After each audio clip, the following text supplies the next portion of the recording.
Bullies mock the quiet cashier until she unleashes her championship fighting skills. Maya Patel stood behind the counter at the McDonald's on Westfield Avenue, her petite 5'2" frame barely visible behind the register. At 23, she was older than most of her co-workers, but her soft-spoken nature and gentle demeanor made her an easy target. Her dark hair was always pulled back in a neat ponytail, her uniform always perfectly pressed despite the grease and chaos of fast food work. She'd been working there for just 3 weeks since moving to the city, trying to save money while pursuing her true passion after hours. What no one at the restaurant knew was that beneath Maya's quiet exterior lay the heart and skills of a 3-time national kickboxing champion. Back in her hometown, she'd trained rigorously for years, earning accolades and respect in tournament circuits across the country. But here in this new city, she was nobody, just another immigrant trying to make ends meet, her slight accent marking her as foreign, different. She had promised her grandfather before leaving home that she would focus on building a peaceful, new life, that she would use her skills only for discipline and self-defense. "I won't break my promise, Dada," she thought daily as she endured the growing torment at work. "I can handle this without fighting." The lunch rush had just ended when the door chimed, and Maya's stomach tightened as she recognized the trio entering the restaurant. Derek Matheson swaggered in first, tall, broad-shouldered, and perpetually wearing his varsity jacket despite being 5 years out of high school. His permanently sneering face was framed by close-cropped blonde hair. Behind him trailed Travis and Courtney, his ever-present shadows who amplified his cruelty with their snickering support. "Well, look who it is. McDonald's diversity hire," Derek announced loudly as he approached the counter.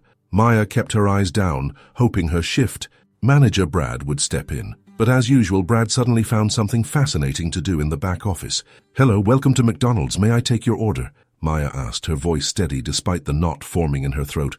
"Yeah, I'll have a Big Mac, and make sure there's no curry powder on it this time," Derek said with a smirk. Travis and Courtney erupted in exaggerated laughter. "We don't use curry powder here," Maya replied quietly, entering his order. "And she speaks." "Wow, your English is actually pretty good for a foreigner," Courtney chimed in, her voice dripping with false sweetness. Maya took their orders methodically, trying to ignore the mimicking of her accent, the deliberate mispronunciations of menu items, and the loud comments about standards dropping since she started working there. She handed them their receipt and turned to prepare their drinks. "Just get through this shift. Just 10 more minutes until your break. This job pays the bills. Stay calm." The trio settled into their usual booth in the corner near the playground, the perfect spot to continue their taunting while Maya worked. Other customers glanced uncomfortably at the situation, but said nothing. Her co-workers, mostly teenagers, kept their heads down, unwilling to become the next target. It had been like this since her second day. At first, it was just Derek making offhand comments when he came in alone. Then he started bringing friends. Now they showed up almost daily, turning their lunch break into a spectacle of cruelty aimed squarely at Maya. During her break, Maya retreated to the small staff room and pulled out her phone, scrolling through old photos of her standing proudly with her teammates, trophies in hand. "I was someone there," she thought. "Here, I'm nothing." The afternoon dragged on, and Maya was assigned to lobby duty, cleaning tables and emptying trash while a newer employee took over the register. As she wiped down a table near the trio, Derek stuck his foot out, sending her stumbling. The tray of half-finished sodas she was carrying crashed to the floor, splashing sticky liquid across the tiles and onto her pants. "Oops," Derek said innocently. "Guess they don't teach balance in your country." Maya silently knelt to clean up the mess, her hands steady despite the fury building inside her. She could feel the pressure points on Derek's body as clearly as if they were illuminated, the vulnerable spots where a precisely placed strike could bring him to his knees. She knew exactly how much force it would take to flip his substantial frame over her shoulder, but she continued mopping up the spill, her movements deliberate. "Hey, shouldn't you be thanking me?" Derek pressed. "I'm giving you the authentic American experience. This is how we welcome immigrants who take our jobs." "I'm not taking anyone's job," Maya finally responded, her voice quiet but firm. "They were hiring. I applied. That's all." "Oh, it speaks back," Travis hooted, pulling out his phone to record. "Come on, say something else in your funny accent." Maya finished cleaning and walked away, the back of her neck burning with humiliation. As she pushed through the door to the back room, she heard Courtney's stage whisper, "I bet they only hired her because of some diversity quota. No way she's qualified." The incidents continued for weeks, escalating gradually. They complained about her service to management. They left messes specifically for her to clean. They created a cruel nickname, Mumbai Maya, despite her repeated corrections that she wasn't from Mumbai. Once they even followed her to the bus stop after her shift, Travis filming while Derek and Courtney chanted, "Go back home," until her bus arrived. Through it all, Maya maintained her composure, channeling her discipline from years of training. Each night, she would return to her small apartment and train rigorously, not to prepare for a fight, but to exhaust herself enough to sleep without replaying the day's humiliations. Her one reprieve came on Thursday evenings when she volunteered at the community center's youth program, teaching basic self-defense to kids from the neighborhood. There for 2 precious hours, she was Coach Maya, respected, admired in her element. The children didn't care about her accent or where she came from. They were too busy learning how to stand with confidence and move with purpose. One Thursday, as Maya demonstrated a simple blocking technique to her young students, she noticed a new face in the doorway, Zoe, a high school student who worked the weekend shifts at McDonald's. Maya had spoken to her only a few times, but they had developed a quiet, nodding acquaintance of people who recognized each other's outsider status. "That was amazing," Zoe said after class, lingering as Maya packed up her gear. "I had no idea you could do all that." Maya shrugged. "It's just something I've done since I was a kid." "Why don't you ever—" Zoe trailed off, looking embarrassed. "Stand up to Derek and his friends?" Maya finished for her. "It's complicated. They're awful to you, everyone sees it, and no one says anything," Maya pointed out gently. Zoe stared at her shoes. "I'm sorry. We're all afraid of becoming their next target." Maya nodded understandingly. "It's okay. I made a promise to my grandfather that I wouldn't use my training for anything but defense and competition. He worried that I'd come to America and get into trouble." "But isn't this defense they're attacking you?" "Not physically," Maya replied, "and retaliating would just confirm what they already think, that I'm violent, dangerous, not like them." She zipped up her bag. "Besides, I need this job." As the weeks passed, something shifted in Maya. The constant harassment began to wear down her resolve. She found herself lying awake at night, not just replaying the insults, but imagining detailed scenarios where she finally fought back. Her performance at work became mechanical, her once genuine customer service smile replaced by a blank mask. Even at the community center, her demonstrations lacked their usual precision and spirit. "I'm disappearing," she realized one night as she stared at her reflection. "I'm letting them erase who I really am." The breaking point came on a busy Saturday afternoon. Maya was working the drive-through window when Derek's distinctive voice came through her headset, ordering a large amount of food. Her stomach clenched, but she read back the order professionally, gave him the total and asked him to pull forward. When his car reached her window, Derek was filming with his phone. "Say hi to my followers, Mumbai Maya. I've been telling them all about the worst McDonald's employee ever." Maya handed him his change silently, turned to gather his order, then froze as she heard Courtney's voice from the passenger seat. "I bet she spits in all the food. That's what they do, you know." "Disgusting." Maya placed the bags on the counter, maintaining her composure. "Your order is complete. Have a nice day." But Derek didn't drive away. Instead, he reached through the window and deliberately knocked over the large drink carrier she was about to hand him. The cups tumbled, drenching Maya and the drive-through station in soda.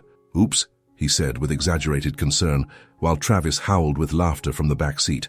"Maybe if you understood English better, you'd have handed them more carefully." Something inside Maya snapped, not into rage but into clarity. She looked directly into Derek's phone camera, her dark eyes suddenly sharp and focused. "I understand perfectly," she said clearly, her voice steady. "I understand that you are a coward who needs an audience to feel powerful. I understand that you choose targets who cannot or will not fight back, and I understand English well enough to know that your behavior has nothing to do with my job performance and everything to do with your own insecurities." Derek's smug expression faltered momentarily before hardening again. "Whatever, Mumbai. Just get us some new drinks. My name is Maya Patel. I'm from Cincinnati, Ohio. I was born in this country, and I will not get you new drinks after you deliberately spilled these ones. Please leave the drive-through lane." "Or what?" Derek challenged, his face reddening. "You'll call your manager. Go ahead. Brad doesn't care." "No," Maya replied calmly. "I'm asking you politely to leave. If you don't, I'll close this window and call the police to report harassment." "You're threatening me now?" "This is America, sweetheart. I can say whatever I want to you. Freedom of speech doesn't cover harassment or creating a public disturbance." Maya corrected him. "Now please move your vehicle." Derek's face contorted with anger. He flung his door open and stepped out. a clear violation of drive-through safety protocols. I want to speak to your manager right now. Maya closed the window and reached for the store phone, but Derek began pounding on the glass. Customers in the restaurant turned to stare. Through the window, Maya could see other cars backing up in the drive-through lane. Brad finally emerged from his office, looking annoyed at the commotion. He pushed past Maya and opened the window. Sir, you need to return to your vehicle and exit. Other drive-through. This employee was rude and threatened me, Derek complained loudly. I want her fired. I'll handle this, Brad said, giving Maya a look that clearly communicated she was in trouble. Please just move your car and I'll speak with you inside. Maya watched as Derek stomped toward the restaurant entrance, Travis and Courtney following eagerly, sensing blood in the water. Brad turned to Maya. What did you do this time? This time? Maya echoed incredulously. I've never done anything. They've been harassing me for weeks and you've done nothing. Look, customers are always right, especially regular ones. If you can't handle basic customer interactions, maybe this isn't the job for you. Maya felt a strange calm settle over her. You know what? Maybe it isn't. She untied her apron, placed it on the counter, and walked out into the main restaurant area just as Derek and his friends entered. They immediately began loudly recounting their twisted version of events to anyone who would listen. There she is, Derek pointed dramatically. The employee who threatened me and refused service because she doesn't like Americans. Maya stopped in the middle of the restaurant. The entire place had gone quiet, customers watching the unfolding drama. She saw Zoe behind the front counter, eyes wide with apprehension. Is that what happened? Maya asked loudly, her voice carrying across the restaurant. Or did you deliberately spill drinks, film me without consent and use racial slurs? As you've been doing for weeks? I don't know what she's talking about, Derek said to the room at large. She's clearly unstable. Show them the video, Maya challenged. You were filming. Show everyone what really happened. Derek's smirk faltered. I don't have to prove anything to you. One of the customers, an older woman, stood up. I've seen how you treat her. I come here 3 times a week and watch you harass this poor girl. It's disgraceful. Mind your own business, lady, Travis snapped. Another customer, a middle-aged man in a business suit, joined in. I've seen it too, always the same 3 picking on the staff, real brave. Derek's face darkened. Whatever. She's not even supposed to be on the floor right now. She should be fired. I quit, Maya announced, directing her words to Brad. I won't work somewhere that allows customers to abuse staff. Brad looked nervously around at the watching customers. Look, Maya, let's not be hasty. No, I'm done, she said firmly, walking toward the door. Derek stepped directly into her path. Running away? Back to wherever you came from? Maya looked up at him calmly. Cincinnati, like I said. Now please. Move! Make me! He sneered, towering over her. The restaurant went completely silent. Maya was acutely aware of every person watching, of the children in the play area, of the phones discreetly recording the confrontation. I don't want to fight you, she said clearly. I just want to leave. You're not going anywhere until you apologize, Derek insisted, giving her shoulder a small shove. The physical contact was like flipping a switch.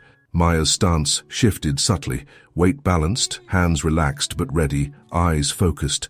Years of training took over. Don't touch me. Again, she warned, her voice level. That's your only warning. Derek laughed and reached out to push her again, harder this time. What are you going to do about it, Mumbai? Maya moved with startling speed for someone her size. She simply redirected his extended arm, using his own momentum to pull him off balance. Derek stumbled forward, surprised but quickly regaining his footing. You touched me, he said incredulously, as if she had violated some unspoken rule that she should remain passive. I moved your hand away from me, Maya corrected. Now please let me pass. Travis stepped up beside Derek. You saw that, right? She assaulted him. Maya remained calm, her stance neutral but prepared. I defended myself after he put his hands on me. There are plenty of witnesses and several cameras recording. Now for the last time, I'm leaving. Derek lunged forward, trying to grab her arm. This time, Maya didn't just deflect. She controlled his movement completely, locking his arm and transitioning smoothly to position him facing away from her, his arm secured behind his back in a standard compliance hold. She applied just enough pressure to immobilize without causing pain. I don't want to hurt you, she said quietly, for his ears alone. But I will defend myself. Do you understand? The shock on Derek's face was profound. He had never imagined that the quiet, diminutive woman he'd been tormenting could so effortlessly control him physically. For the first time, uncertainty flickered in his eyes. Travis made a move toward them, but Maya shifted slightly, adjusting her stance to make it clear she was aware of him without releasing Derek. Don't, she advised simply. The entire restaurant watched in stunned silence as this small woman confidently controlled a man nearly twice her size. There was no aggression in her movements, only practiced precision and absolute confidence. "Let him go," Courtney demanded shrilly. "When he agrees to step aside and let me leave peacefully," Maya replied. "Fine," Derek growled, humiliation burning in his voice. "Just let go." Maya released him immediately and stepped back, maintaining her ready stance. Derek rubbed his wrist, looking at her with new eyes, shocked, angry, but also wary. "What the hell was that?" he demanded. "That," said a new voice. There was textbook perfect form. Everyone turned to see an older man in a police uniform who had apparently entered during the confrontation. Officer Daniels was a regular customer who often came in during Maya's shifts. "Officer, she attacked me," Derek started, but the policeman held up a hand. "Save it, son. I watched the whole thing from outside, and at least 3 people in here are recording. You put hands on her twice before she defended herself, and she used minimal force." He turned to Maya. "You okay?" Maya nodded, the adrenaline finally catching up with her as her hands began to tremble slightly. "Yes, sir. You want to press charges for assault?" Officer Daniels asked her.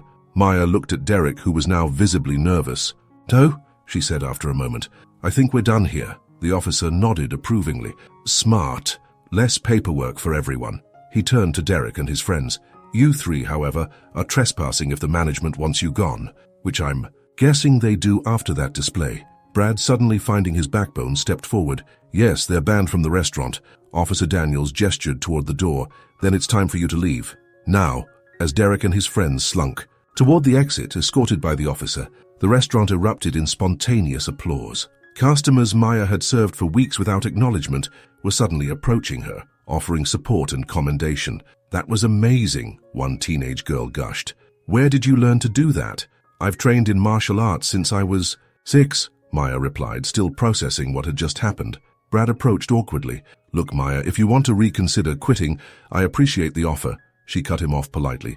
"But I think it's time for a change." As Maya finally exited the restaurant, she found Zoe waiting for her outside.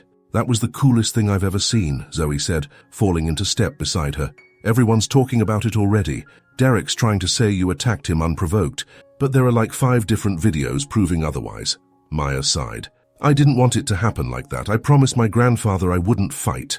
"You didn't fight," Zoe pointed out. "You defended yourself, and you didn't even hurt him, just stopped him. Your grandfather would be proud." She hesitated, then added, "I know the community center is looking for a full-time youth coordinator.